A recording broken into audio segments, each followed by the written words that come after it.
na Orange Lounge, Tolu 2 Orange Street, Santa Rosa. Ongko na Radio Bulando Wata San Francisco. Mekauti Kanda Watamai. Ana Radio Bulando Wata San Francisco sa sivitong ganono en tinikan 2 na miniti. Ronga toka pakalile ng domo en levu ni batang-bata e wakilay tiko en nito yasan ngo en sa California ngo ya sa basar to nga ng batang-bata ya maleka tu to na ng batang-bata ngo ni tu na kena itutuvi tu na kena isulu senga tu na lengas to kini ganilinga ko sarangana kaya enda sa wakaya rangi tiki kenda tu kina merawan inda maruta tu kina ng batang-bata ngo ya wikamani na sema tiko mai sivenga na vano ni sema tiko mai kina na kavi vinaka ni kua sombe kana vano ando wakilati ngor na ton rani singa wikamando mai New Zealandi wakanui ni vinaka talitunga ni wikamando Australia wakatanga kina wikamando mai na mui rani nonda vano mai viti arto wakarita katalitunga mai ni kata sartunga virto en singa livu ni kua ia to toka tu da wakabina vinaka tiko ni soli tiko ni dengu ni bula se vadava ka rao ni da dava talitiko mai kina ndona singa vinaka en singa ni kua sa sivitongo na ono en tini ka ruana miniti waraka tingo na Wakanda ratu iferemi mbua se rau ka kerona mai veital no tiko yani en buku ni non ratu bisnisi senge mai tau ya vuta ki sartunga go tiko butiko na non ratu venga ravi en moni madhango ka ona ngai mbita da ki tiko yani sona itamba en kena sa toso vinaka sartiko na non ratu venga ravi ngona Skytrade International wabaka madhala takatiko yani na non rito venga ravi tiko ngo membale tikanda en vivono ke de sare California da vinakata tu men da volleyball kan rendre tu beka na vito se aki rendre tu na non tangoleani men da laki volleyball senga tu beka na motoka se rendre na buku ni daka kan rendre men da ngoleani men da li volleyball ko ya rito bakarau takatiko bekanda na Skytrade International. Indina ni sa tiko ngoa vida na store ni ngoni toke, ngoni ni viti ka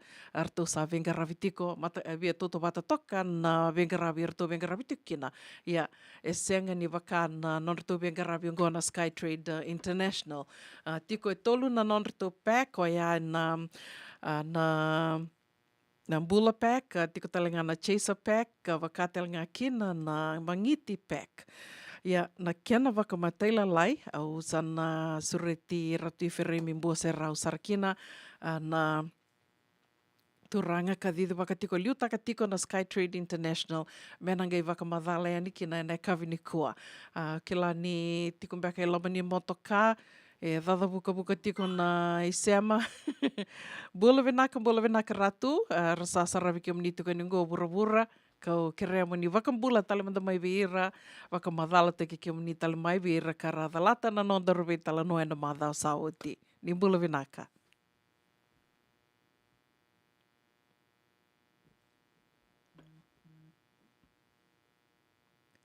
se sasanga tiko mai ratu me se ama mai vekianda na kavini kua au sana tomana tong mandangana nungui wakamadhala memberleta na Skytrade International ko ia na tolu na pack ua wakamadhala takatiko ia na Bula pack, na Chaser pack, ke na Mangiti pack, ko na pack ngo ko ia, ko ngau tuku na tikani, don rendre na nandalakani me dali volleyball, ngo to wakarau takasarati nga weekenda o wakambauta na tuku o aturarau na madha sauti na Chaser pack ia $5 na Bula pack $2 ke na non reto Mangiti pack $5 ia sombeka na taro beka na taronga se dava beka e binaka dakina ortongo nandui ni pack ke na nomuni rauni otanga ina vestoa karasati ko tiongo merto ka kila ni so na stoa ka ua wakamadhala takatigani sarando ko tatiko yani weekenda na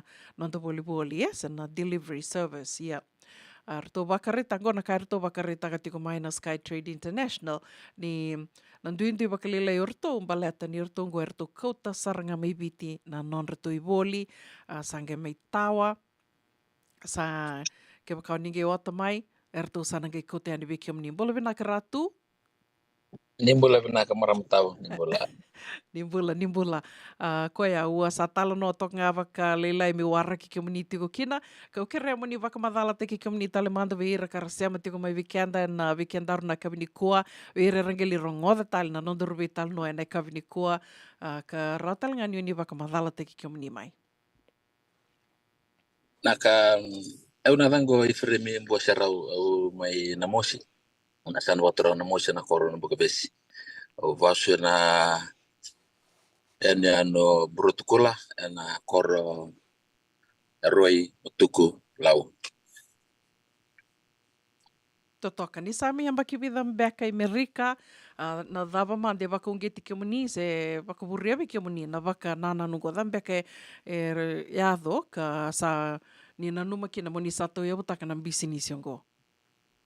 Naka na au simbara manangani wa Indo namba kingo Amerika.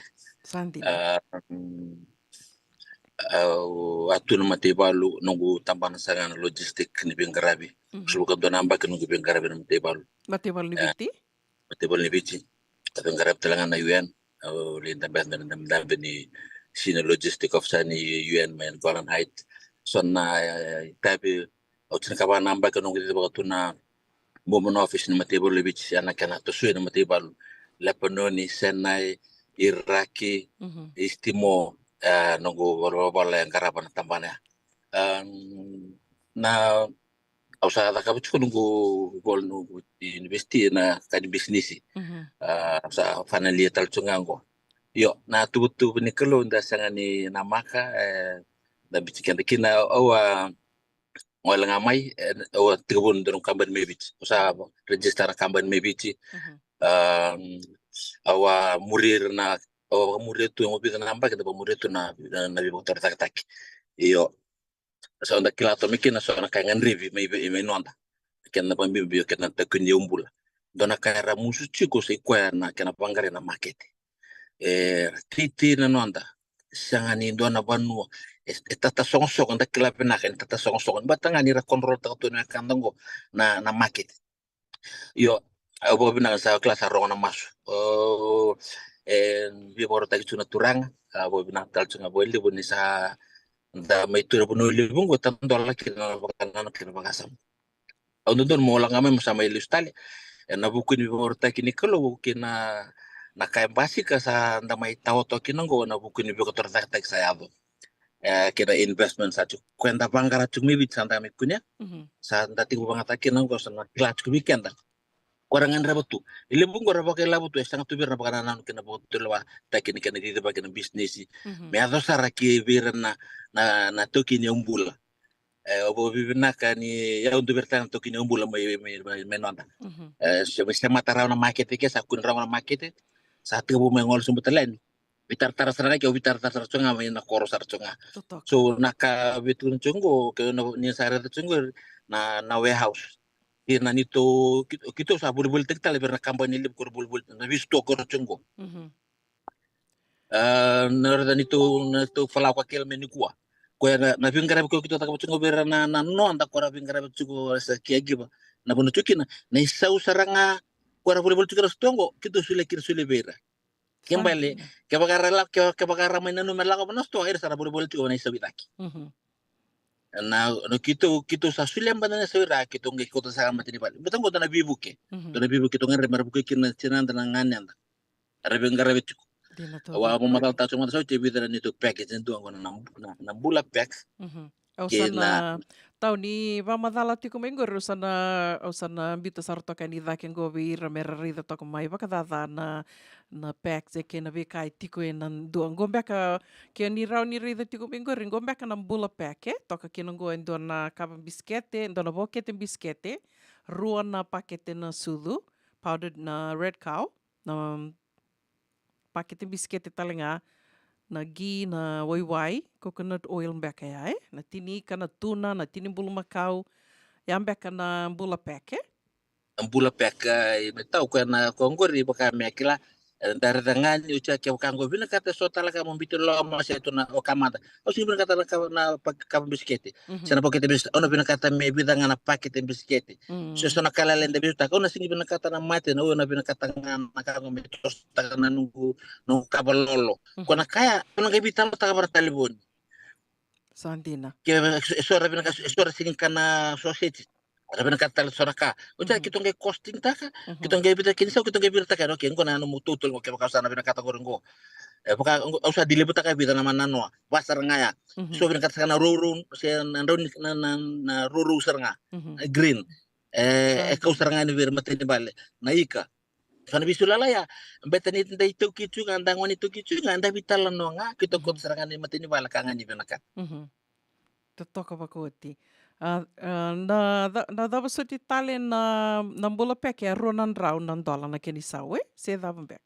Iyo, kung turun ka na naruan-ruan dola, meron niya ano ito dito pakaian ni. Hindi na. Kila?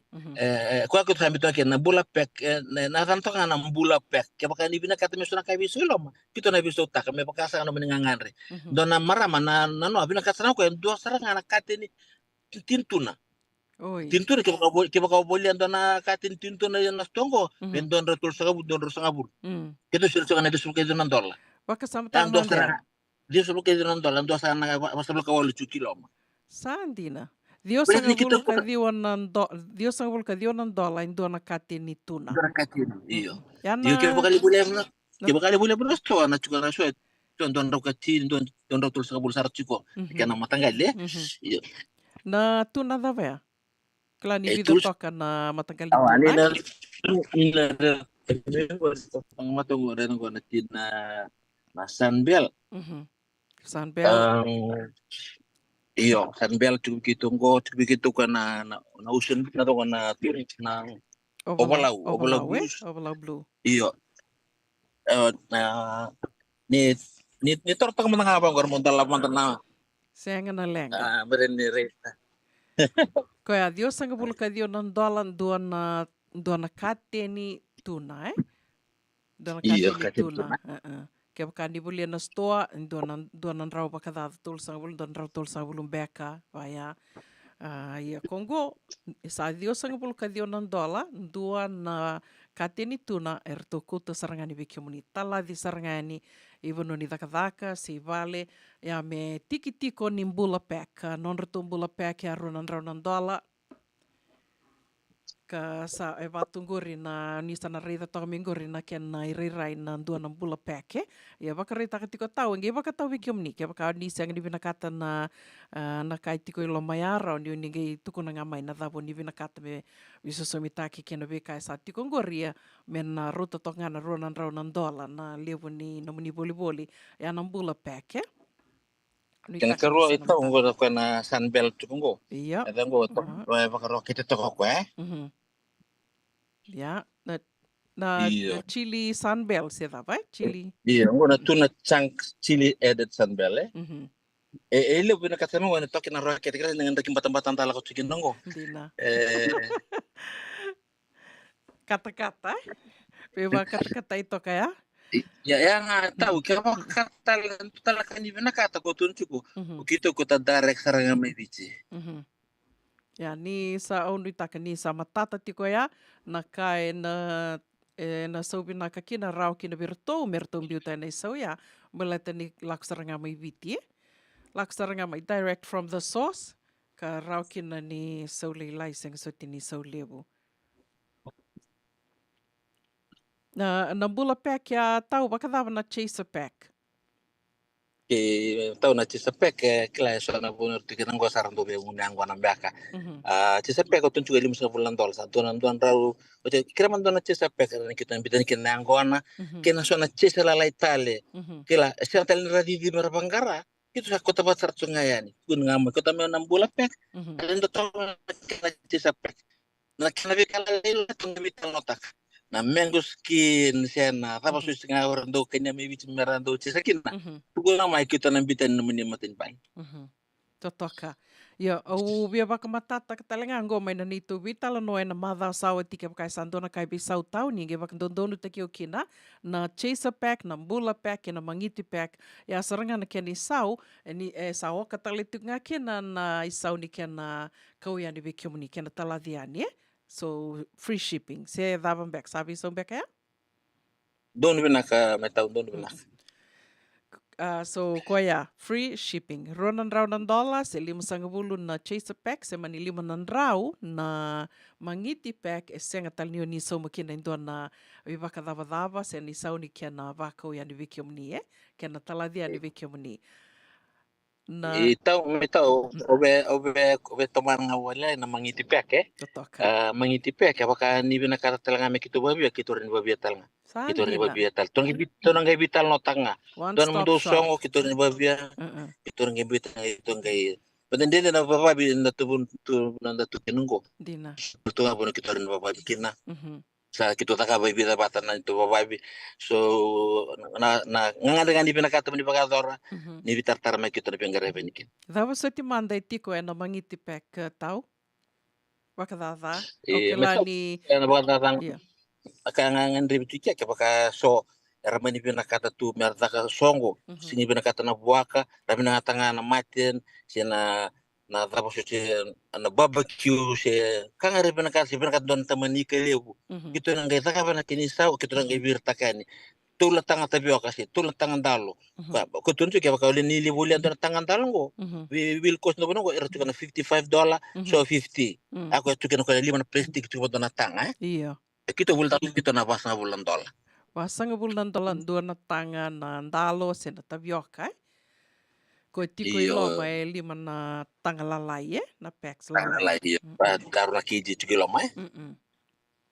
Totoka ya, bikin tu mantangan tu tali tak tu me tu boli me stock tu ngai vale stock tu ngai vale do ve bakong geti bakalebu tau na kila me boli tu ngai vale na kakana bate lebu ken tunggo bang tu non tu garage esa tu talenga na na deep freeze sena freezer.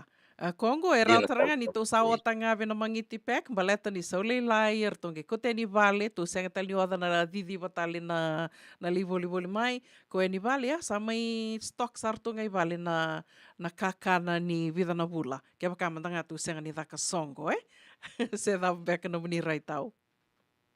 Iya tahu na ko ne tun tunggo ke baka mandanga tu mo ko do men da nungu bula pek men ndalonga. Rani kito takawa.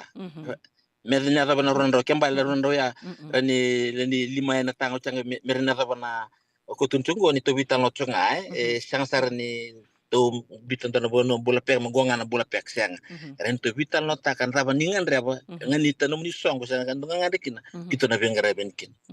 Nganita na songo, nganita na ipakatao ni bausi whether it's a bula pack or chaser pack, se mangiti pack. E pakatau bikium ni na kau ni binakata ro ni game biwe ni kina ro ni tawa yani na mangiti pack se na bula pack se na chaser pack. Tau do talakan duro vital no taka duro taratal nga bakalile na madha sawati kau talita ka bakalebu no men duro vital no talanga kina ni kuwa.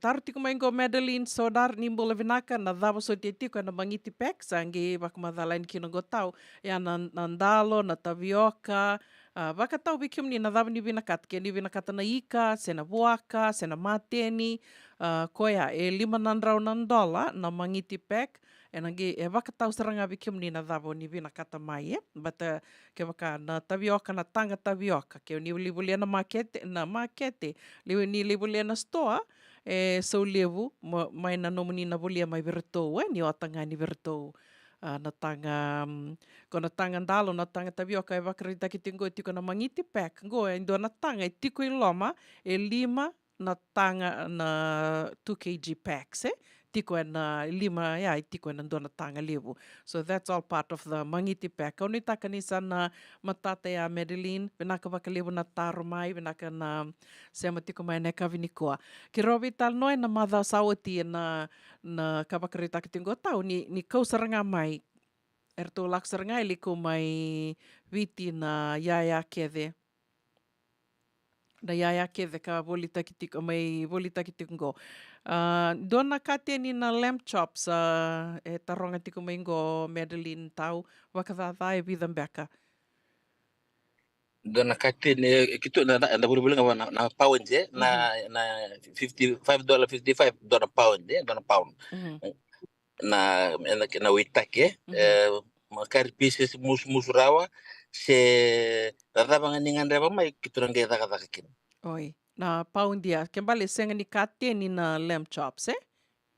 Rani kito mana kateni Aha. kito nang gaya tongi vital no taka o nang gaya tuna na kinisau kito ta tungo ni kito na bitu tungi rama ni saura bitu na sto ke ba tun sino ko beto sabo kalau disubita kita na bisto tungo sa torot ko na price au sa bitu tungo na price bete kito sa tubu tungo ni kito ko tanga mai kito ko sarangayan ena dona sal ni bebu ke berna nanda Oni tak sama tate a Madeline roni ni ge betar mai roni ge inbox mai me ge bitu ani na number ni telefon ni tau ke baka di na vinakata au tiunga na number ni telefon ni enang ge bitu tali tunga ni se tiunga mai na radio bulan do bata non to number ni telefon ni ke na tuku matai la lai member leta na non to benga ravi na bisinisi se tiunga mai ke na radio bulan do bata ke robi tal no tiunga ni ana nuku na indona ka was au na numa ni binaka me na may vital no taki me rau ni beba kong geti wera na tiko may nonda wera may viti na tite wera na do tite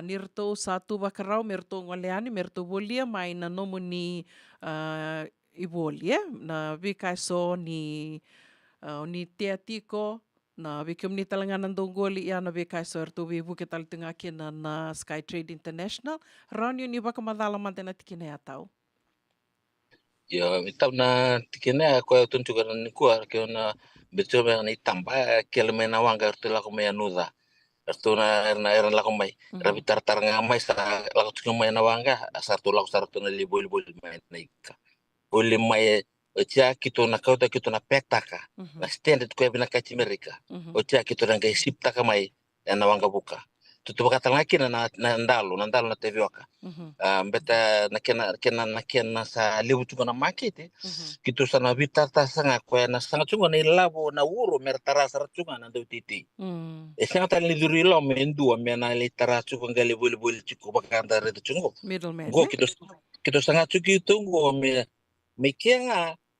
kira serang to kin galir sanga na titi chuko sir na tunggoli totoka mai kia saranga kena no mata ni vale se vano ni takataka na nonreto bakana na tiko se na nonreto bengarabi na Sky Trade International ando talanga naka u onia vaka rita katoka mai o ya na tambani nom do bengarabi ka do sasanga taka tiko merna vaka vale taki e so era ado mai seng tumbeka na vanua mera mai tiko kina gai vaka bimbi tiko na ngunungo tau ni le wer sa green card tiko mai sa green card mai sangingan revitu na vanua mera mai tiko mandanga kina ramai tau ya bukina u reda sara u so taba indo na singa vaka rawai mani tuku ni sarangana mai via na dorobongo singa baki ro sanga vula karua sa rawa tu na nona green card gai sengan indo na vanua mai tiko kina vaka na vital no ando sombeka na weka gai mani senga ni todo kono vital noya ka sanger tu tartar mai ken ndona mata ndona viwatini ertu vikila nga mai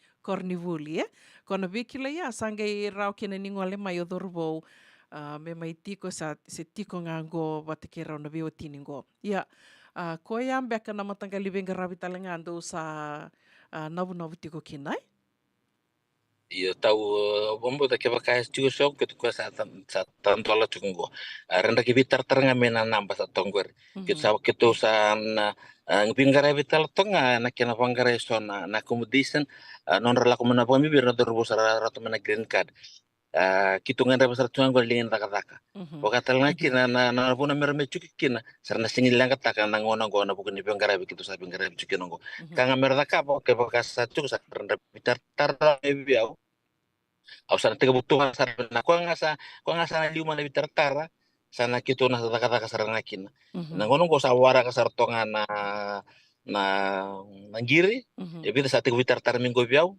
sarat cuko na nondaka na fuskam fus business nga ken kerua ira ko ra online bana 50 pana pek kana bula pek na limsanga bulia aku tunjuk kimni ira na special ira baleta kitu sana register na dana sa bakata la merwil bakara member special member ni tos sandala ko kinongo ke baka mandangaran meresta mandana kara kira mai kita tu kan ko cukup na lisgo oh yo ki mai ke baka na do baka men ko ngande mai be cukup sinto na kata kina sar mai sa green card mai kitu sarana pipo ke sarana bono ya batas sa tigu tantor ngono mandangan ko ibidan na ngon saraan pek cuma saraan lud cukup ko kitu siapa karang nga kitu bingkir kini kuah sara woso sana ngwan iyo Iya. sa tanda boleh kami kitu lipang garira mai karena era tunggu Meko. Irna meko rotu da kitungori. Enam bosong ni ngoni salangai sana ngori rentu tu da kitu kinai. orang ini kata bertua bagi sarago Vinaka valevu. Totoka nei wakamadalo ni taka ni sama tata tiko yani o yana matakali venga ravi rto sana mai venga ravi tikina mai tau yau tikina na madha sawati na Skytrade International kondua yana 50 na matai ni 5 sanga bulu wakarita tiko mo tau ni sa atau tiko ni na tolu sanga bulu na leo ni vanua se vekenda mandana itu ke na ngoni ni vitin ta sama iwa kaitiko tiko merika sar vitar rau yani sa eso esa tala dio tibeira na non rambula pack na moni madao sange wetingango so esange tawa tiko ya me sana ko yani beira na matai ni 5 sanga bulu karena ota yani whether it's ambula pack chaser pack se mangiti pack tau iyo ndol benar tahu matai ni 5 sanga bulu e rota yani sana beauty ko na edandra ke na bakato kana premium membership premium membership baka ka bakarita ka tiko maya tau na livu na ka baka na special privileges na soliti ko veirai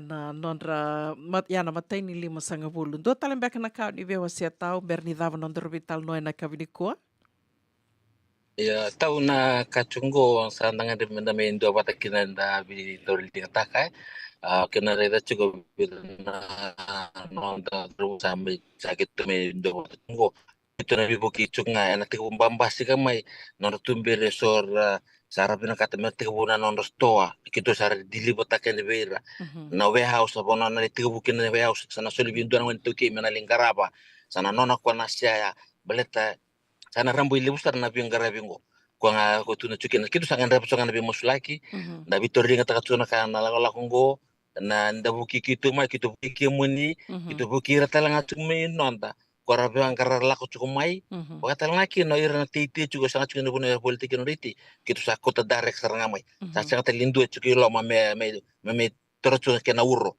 na urro ni kakana ibulingo sar terasa ira ndo titi mertaranga Terava ko tamay dami kino ken na ka fresh si kimo ka taon ombita ba mo si tutu no tunga kwa na witu sa ka bitangakin Totoka wakoti ko ya ando na lenga lewu kila ni to sando wakandina dina taka to kila weekend to may biti ni oyo mandanga tao ndo lewu rando tartar mai ra kera bebu ke mai santo beka na bonongori roni lei woli takito kina na nongoi woli vaya na tete o sa tete tungo sa ronin dom beka na market mai sanangori kona matangali vital no saranga vaya sa tok ngor to na kene wali ambuleta ni ko ngaya usando ndona kana kena orna lo mango na nongo sando tukuna ni veresa senga soti ni kila na market ke o kila ngani lewer sabaka business stock ya go sa rauni na solia ni veke menina o ira ke menina via vitar tiko mai na buku ni kena mai market taki merika na nomuni boli na titei go sarangana vanua sa rauni ni vitar mai kena Venaka wakalebu toranga tau na tomani tiungana vital nongo ningai sema tiunga mai na radio bulan do bata ni na sana tika bu dawiri tiko ani na nonra to ituku ni vevoli ke na wakamatei lalai ni veingaravi so erto sana mai veingaravi tiko kena na Skytrade International. Wakamadala taka tiko tau e vida toka na basonga ni nonra to veingaravi doaya na bula pack, chaser pack, mangiti pack ni sana dili watakiani se venga na vono ni tiko kena California. Wakatabo ira na tiko mai na state tale so tau. Wakau talanga beira? yo tahu na kwa kito sar ni kiba kasar bitar tarmai kito ran ni kito sip ta kabera rokit sa torchungo so nas tua ni tuki chukuna bi sa Amerika na bitar taranga bi kito sa chuta lang kito tempat kito ran sip ta kabera karangan reba Totoka. Koia, may na out of state, na be state tali so, ni be tartar nga mai, sa nangyero ni bako yan, na nomo ni boli-boli, ni boli-boli, kakana, kay nandua tali na tambana rito, sana be ngarabiti kinonggo, be buke tali tunga, kay sa nga beka na bunua ni may tiko kina, ni be tartar mai kirto, kabakatal nga kina na daka-daka, may be baka-daka-daka taki, be na dorbo, kilani doon renre, na noandra mai daka-daka, na turang, ngole mai vakambimbiti ko na nilew na ngole mantanga mai senga tu na pepa tau senga na pepa sara tu mera mai daka-daka yang endon rendre ni senga tiko ya lew na puno ni bengarabi rando bina katiranga na marama koya dua talen na inu sa tiko ngo benaka bakalewu ratu ifere mimbo se rawe na Skytrade International dua talen beka na nomunita tau berni darbe baka mo detake na kaviniko.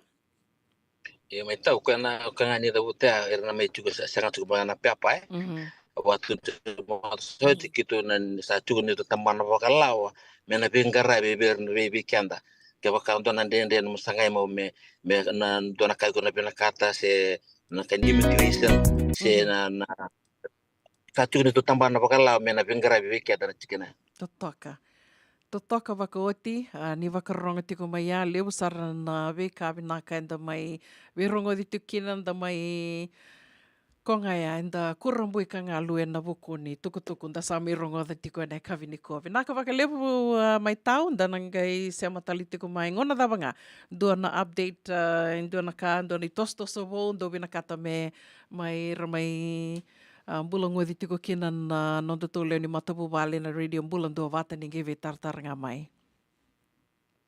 Nasa boleh meramtau. Ana radio bulan do vata vinaka bakalevu na sema tiko mai na kavini kua ke oni senge sema mai bakandua ker tungani nge waseto kayani na nondo to vata lewu sar na kani be buke lewu na kayanga na kai na beba kongeti ka soli ba ka sama tali tunga ba bimbini senge tiko bu talango indo tal na mbaki bo ando tuko na mbaki bo go se singabo reset button do tal na reset button da tiko bu tale koya elevu na we kavina kai so ndo mai bulango ditiko anda ndo mai bulango ditiko ni kina ndo mai wase tiko ani na nonda I wasiningo na vata na ve kavini moni tike na vakarombuka na radio bulando vata mai na tolu kina vitu na kaloko.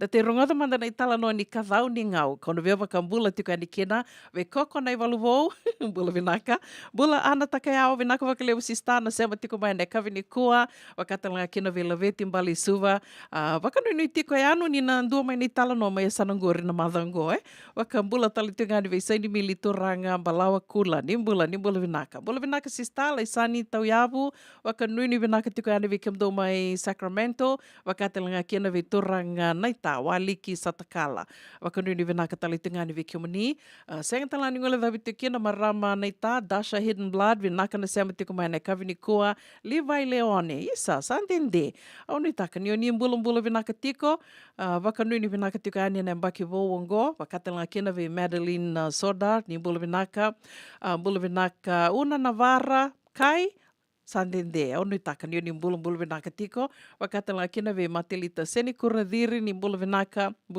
lakai nambo katala kena ve marama ve tabalengo iba mere mangiti bula vinaka falena wakanu ni vinaka tika ve kemunrau wakatala kena ve Sierra Langi bula vinaka mere Blake Moa ke kemdo na city level San Francisco bula vinaka Jess Tambua ke Elizabeth Pella ndombula vinaka sista vere wakanu ni vinaka tika ve kemundo wakamata vale mai Santa Rosa katala kena ve Adura Seru Kasari mai Wele Kutu, wakanu ni vinaka tikani vi kemdo mai Wele Kutu, wakatala kena vi Naomi Dhau, wakanu ni vinaka tikani ane kabi vinaka ni moni tendenda ane ka 5 ni singa ni vulo Januari, ni takani ni bula vinaka tiko, wakambula talitunga ane sera kataravongo, vi kemdo keve sara na marama na turanga na itani ngau, saya kata lani ngole tiki na Jim Osborne, bula vinaka night?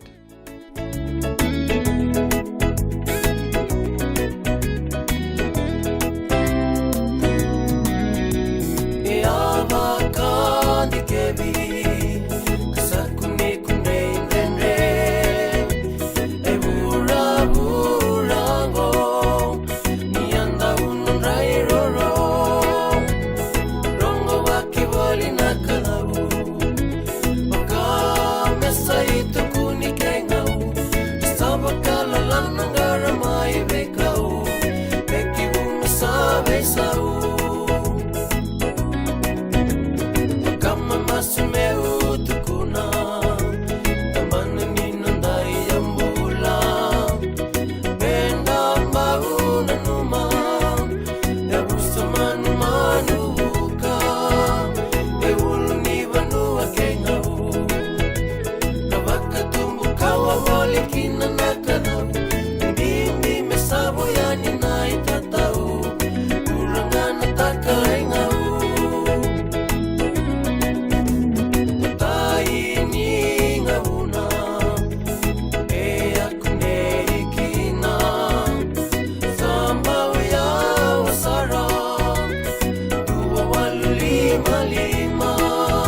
Senga ningai mai tiki bunga vi rauna turang ambale ruongo na vewe kanike na vele ledinin ra. Wa turang ye me bakata ki James Doughty.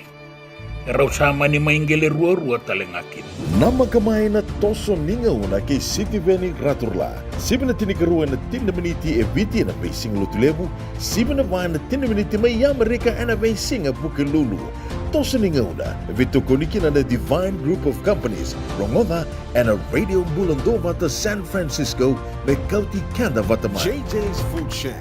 Itigo kina nakakana mga bitki me bakana kokonda. Lobong benga ni ngay kanido ito na bundi ng dalos sa tabiok. Nakakana mga langi me bakana steak bakayalo kina coleslaw.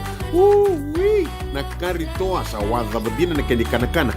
Kaya itigo talaga na nono specials and a lomo ni mga dawa. Daw tamba na Facebook. Na doy ni tiwa yan. Pani manray pay kay nagbugatali. Gawin na JJ's Food Shack. View Valley mo Billie Jean Street, Santa Rosa, California. Pero talagang rito dili mo yang may Santa Rosa, may yato saray ni Kinavato. Girit-rito sana Kinavito, Saiba Vito, Tolo Dio Tolo, Dunduan Limono. JJ's Food Shack, Santa Rosa, California. Nungu chisu, nungu badua. Dorongode na vima maniono Kinavito and a kawani bugululu we Kemadawa, California. Vima mani ruane kavi Kinatolu and a single level lotilebu we Kemando Viti. Warotaka na New Methodist Christian Fellowship, USA. Rongode na Radio Bulandova ta San Francisco, me kauti kenda vatamai. Doyan Rubina ka naman raman na ita. Do samba di ba kusa-kusa iwe? Yandra na ita. Kita sili katalaman din na Orange Lounge. Maleka. Warasan ba di kata-kata pinakasarto nga toboy, simpang bakaw. Gay way dala tukin ng bata. Koe serengan kori, sono ngono santa pinakat serengan na kenta kakana. Di na to zoko. Kaya kita sana berata ini baga singalebu, kita sana gali baga kabi ngaya ni kena. Na Orange Lounge. Katalaw buka singalebu sa buka kabi, e baraw tayo ito buka mangosang gayon totokan na buno ni kana. May namenta to identity, kanay buka singalebu sa buka kabi, may baka na buka sakera, na sui, ikatabuteke, roro buka lolo, kay na vida tale. Giraraw mo kila na menu ni singoya, na Orange Lounge. Tolo-tolong dua, Orange Street, Santa Rosa. And dua tala na tamang nabingarabi ni Divine Group of Companies. Dola may na walang kaloka na mataka, kina walang kaloka anang bongi moniti kina singatambo na Orange Lounge. Tolo-tolong dua, Orange Street, Santa Rosa. Radio Bulandova ta me kauti kenda vatamai. Mai San Francisco ki pura-pura. Sema mai ngai wase yani.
na radio bulan do vata na taviseroia sa mai voto kinago 5 miniti me vitu na kaloko. Sana mai dava tali tonga kena na non de wasiningo na vata ene kavi venaka ni kua. Ke roa mai vital no tikani ke toranga tau. Iferemi Bua se rau ka mai talno takatiko e neo koe na non rato bisinisi o ana Sky Trade International we kia mani na dhalata na we talno iau so re tika mani ningai se mai ani ke na non da YouTube channel o ana Radio Bulan do vata YouTube ke baka e sen berni tukina na mbongi ni kua ningai se ko vai ani na mbongi ni mataka na non da vulangi sureti o ana channel e tiko e na Radio Bulan do vata YouTube karando bituko ani kina na we talanoa ke sar na we vulangi e rando sureti mai karando mai vital no tiko ani ka kema mindo mai vital no tiko ani na no de wasiningo no vata e na ve ka vini monite ke na vakarombuka mai na tolu ke na vitu na kaloko ko ngonea au bia visurit tiko ani kina ke vakai tu e sona itala no se na ulutanga o nina vina kata menda na mai vital no kina ninge vitar taranga mai ngona non da vata ko bia vaka vini vina ka tiko ani kina ve kemuni ke de sara na non da sama ya do tiko ngo e vitu sanga vulu no ndolo na leo ni matavu vale na Radio Bulan do vata ka leo ndina na vaka vina ka tiko e na no manindo sema tiko mai no manindo wa se tiko yani na nonda to vata ngo nonda to wasiningo na na veisinga ko e atu sama ya do tiko ngo na vitu sanga vulu no ndolo na leo ni matavu vale na Radio Bulan do vata na kai tali tu kina na vata ngo ni tawi vura to doko senga ni California nduanga ngoi vura to doko na leo ni vanua na itoke na ngoni toke karsala ki wakai tiko na vesi vura karando seama tiko mai ke na nonda to vata na Radio Bulan do vata San Francisco me kouti kanda vata tiko mai ko ai ando ve wakong geti tali tungani kina ve ke mani na wakam business tiko ke mani na ngoni toke o ni wakam business tiko na ve vanua so o ni sala ke wakandurin business tiko na semania se vura dava ve ke mdo mandangana tiko mai viti na ngoni toke do sa wakandurin business tiko ni ngole mai roni na mai kadiwa kitiko ani na nomoni tukutuku ni veivoli na no dato vata ngo dina ni levutu na stoni ka India mande roni ukaya non resto na India mai viti samai vakandurin business tiko na vono levungo Amerika wakambimbi tiko veke to i California wakambimbi sara veke to mai na East Bay na East Bay ngoi Hayward i Fremont i Newark e fida vata tu na stoa na non resto na ngon India karsa tu bakarau mera mai biuta na non ritukutuku ni beiboli me mai market taki na non ra bisinisi e na vata ngona Radio Bulan do vata oia wakana longo e se tiko nga meu ve tartar mandiado ve kemando na itoke ve kemando na ngoni ni viti ngoni toke do sa vakam business tiko sama induri rana business na vanole bongo Amerika ke na ve sai vura tali so to mai vakanga taka na nonda to vata to mai ve to koni taka vata na nonda to business na ngoni toke nimbera ni ngai ve tartar yani nimber ni ngai vakaio ve irto na ngoni dia karsa vakarita tiko mai ni ravia mai bita talangana non ritukutuku ni ve voli ve kenda to na ngoni toke sena nonda to vata ngo na Radio Bulan do vata. Ritaka ni na suli vaka sama tiko ya, sama idava tiko kiana nonde wasiningo na ene kavini kua ka sureti ke mani sema talemai ene kavini mataka. Na ngono vatanga, na vono vatanga, me dova na ngono ya, ni te vaka viengo tokamanda, no mani tokaningo una vuninda kua, marroi tiko na bula.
Onggo na Radio Bulan Dua Wata San Francisco.